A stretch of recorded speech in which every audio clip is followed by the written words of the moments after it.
मैं आपके लिए बहुत ही अहम बातें और अहम तरीका और आसान तरीका लेके आया हूँ कि आप किसी ऐसे मुल्क में जाएं जहाँ आपको जाके शहरियत भी मिल जाए, आपको जब वहाँ रोज़गार भी बेहतर से बेहतर मिल जाए, इनकम भी बहुत अच्छी हो, तो क्यों ना आप वहाँ चले जाएं। क्योंकि ये मशरक़ वस्ता के जितने ममालिक हैं, यहाँ पे आप सारी उम्र भी गुजार देना तो बहुत भी कमाएं, जो भी करें, तो वहाँ पे आपको शहरियत नहीं मिलती।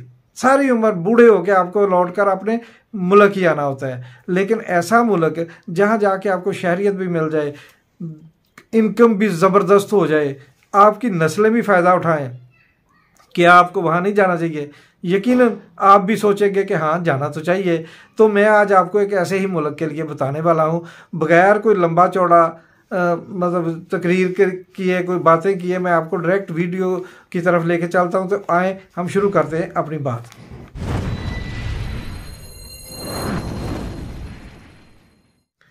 अस्सलाम वालेकुम जी नाज़रीन, तारफ़ में वक्त बर्बाद करने की बजाय आप अब तक मुझे इंशाल्लाह अल्लाह के फजल से जानते ही हैं, तो चलते हैं हम प्रॉपर अपना बात शुरू करते हैं। आपने किस मुल्क में जाना है, वहाँ की क्या सिफ़ात हैं कि जिनको देख के आप वहाँ जाएं।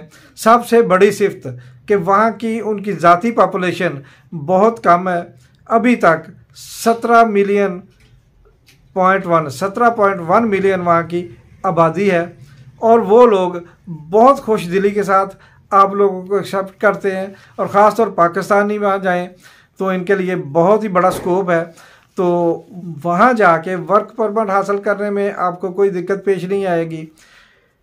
और जनाब इसके साथ साथ आप अपनी फैमिली को वहाँ एडजस्ट कर सकेंगे।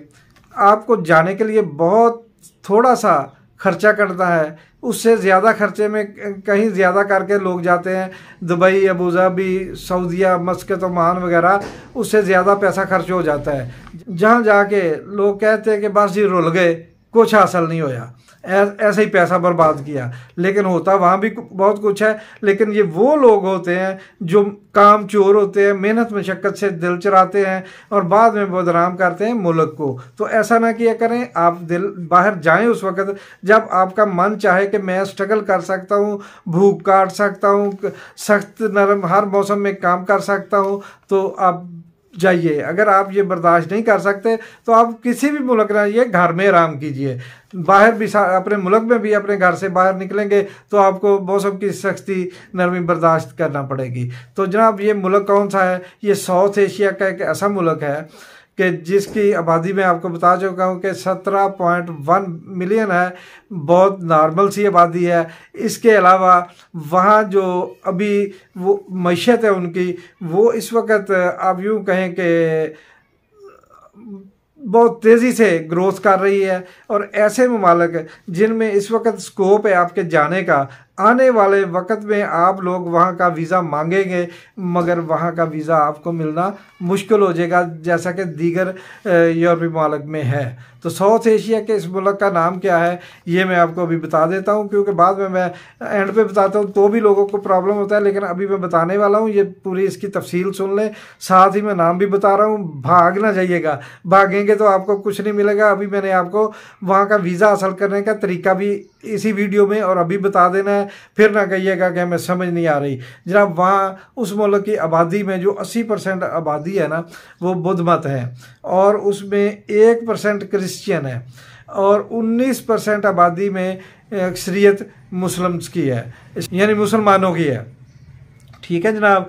तो वहाँ जाने का ख़र्चा तकरीबन 5.5 से 6 लाख रुपये आपका ख़र्चा आएगा। 5.5 से 6 लाख खर्चा इस तरह होगा, उसकी डिटेल बताता हूँ कि 15 से 20 हज़ार रुपया आपने यहाँ वीज़ा फ़ीस पे करनी है। जब आपने वीज़ा अप्लाई करना है तो 15 से 20 हज़ार रुपये आपको वहाँ पे करने पड़ेंगे। और उसके बाद आपको दूसरे नंबर पे टिकट लेना है, रिटर्न टिकट कन्फर्म होना चाहिए। तो वो आपको तकरीबन 2,90,000 और 280 इस दरमियान मिल जाएगा। क्योंकि जब आप बुकिंग कराएंगे उस वक्त का रेट कमोबेश ऊपर नीचे हो सकता है। तो दूसरे नंबर पे आपको वहाँ पहुँच के शो मनी के लिए $1000 आपके पॉकेट में होना चाहिए। ये बहुत ज़रूरी है, इसको इग्नोर नहीं करना। $1000 जेब में होना चाहिए वहाँ आपका रुकने के लिए।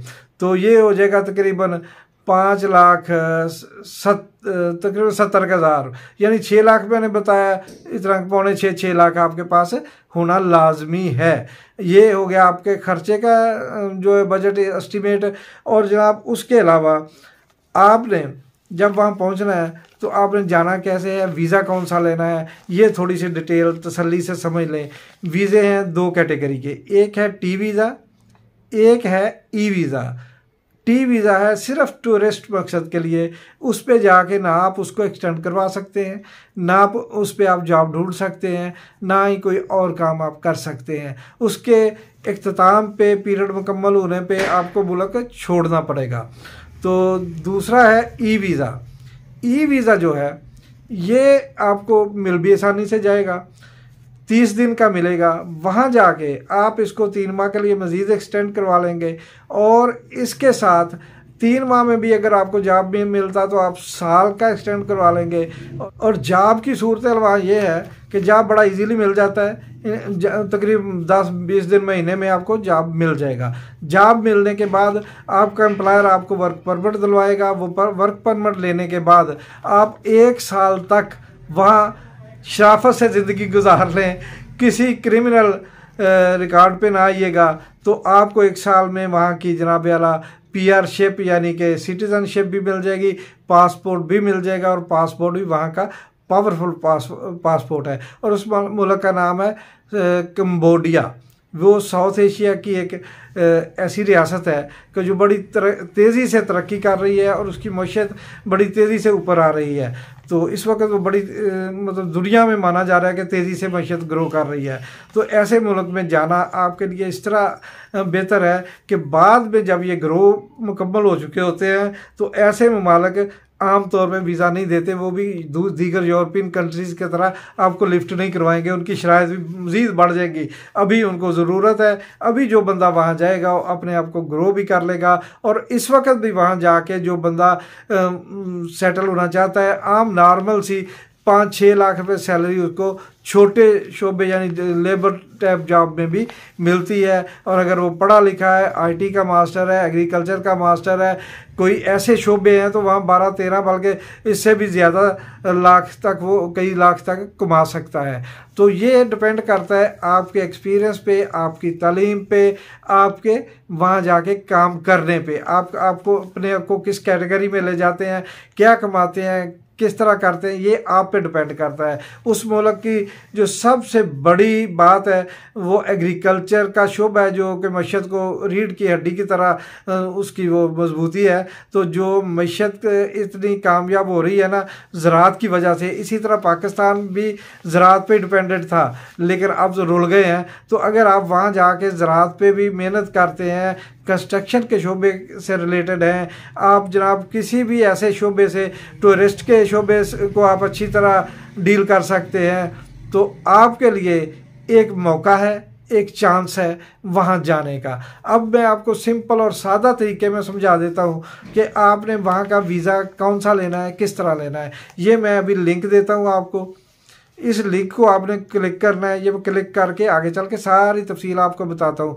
कि आपने वीज़ा कैसे अप्लाई करना है। ये visa direct government of Cambodia को आपने अप्लाई करना है, उनके सफारत खाने में। ना आपने किसी एम्बेसी में जाना है, ना किसी से कोई आपने अपॉइंटमेंट लेनी है, ना कोई लंबी चौड़ी बैंक बैलेंस दिखाना है। हाँ, जाते हुए आपने चंद काम साथ कर लेने। ये पेंसिल कागज़ ले लीजिएगा, आपके काम आएंगे। आपने बेहतर से बेहतर जितनी आपकी अप्रोच हो, बैंक स्टेटमेंट बना के साथ लेके जानी है। बैंक स्टेटमेंट अगर आपकी अप्रोच में फ़िलहाल नहीं है तो किसी रिलेटिव, किसी दोस्त के थ्रू उसको अपडेट करवा लें। अगर वो अपडेट हो जाती है तो बैंक स्टेटमेंट साथ ले लें। एजुकेशन आपकी अच्छी है, मतलब एफएससी है, कोई डिप्लोमा है, कोई डिग्री है, तो आपने उनको फॉरेन अफेयर से टेस्टेड करवा के साथ ले जाना है। जनाब जब आपने जाना है तो रिटर्न टिकट मस्ट है कि आप अपना जो है उसको कंफर्म करवाएं। डेमो ही नहीं बनवा के जाना, कंफर्म टिकट लेके जाना है। और उसके अलावा जो साथ पैसे लेके जाने हैं यानी $1000 वो मस्ट है। उसमें आपने कोई इधर उधर की हैंकी फैंकी नहीं करनी, वो मस्ट वहाँ पे शो करने होंगे। अगर आप शो ना कर पाए तो वहाँ आपके लिए दिक्कत भी हो सकती है।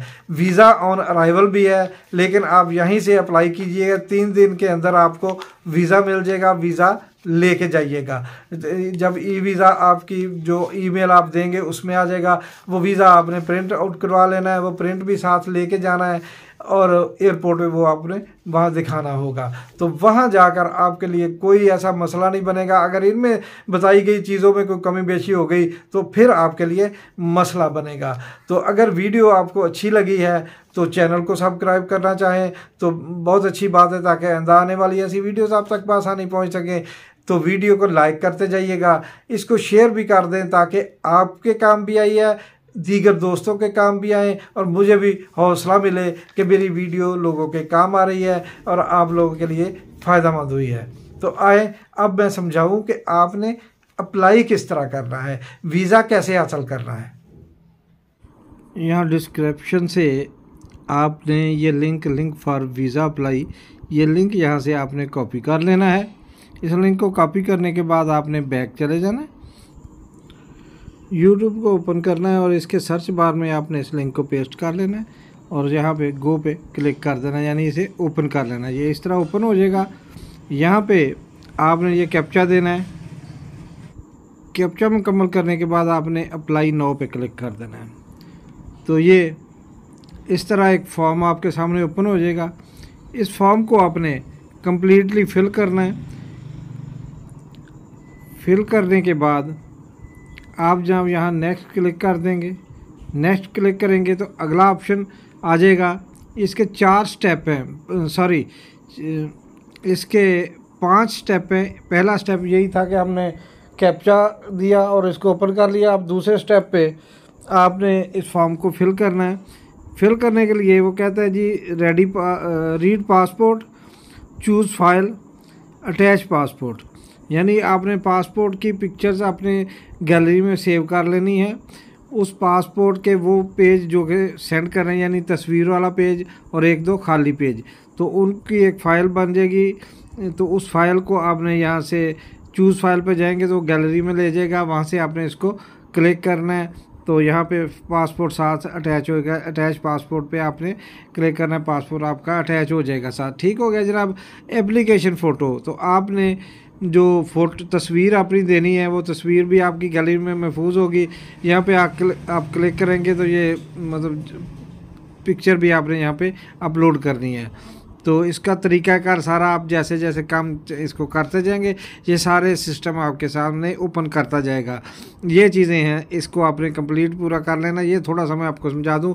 आपने पहले सरनेम होता है दूसरा नाम, यानी कि आपका नाम है मोहम्मद असलम, तो आपका जो मोहम्मद है वो नाम है और असलम सरनेम है। मोहम्मद असलम या अली अहमद, तो अहमद जो है वो नाम कहलवाएगा, सरनेम कहलवाएगा, और अली जो है वो नेम कहलवाएगा। आपने गिवन नेम पे अली लिखना है और सरनेम पे अहमद लिखना है।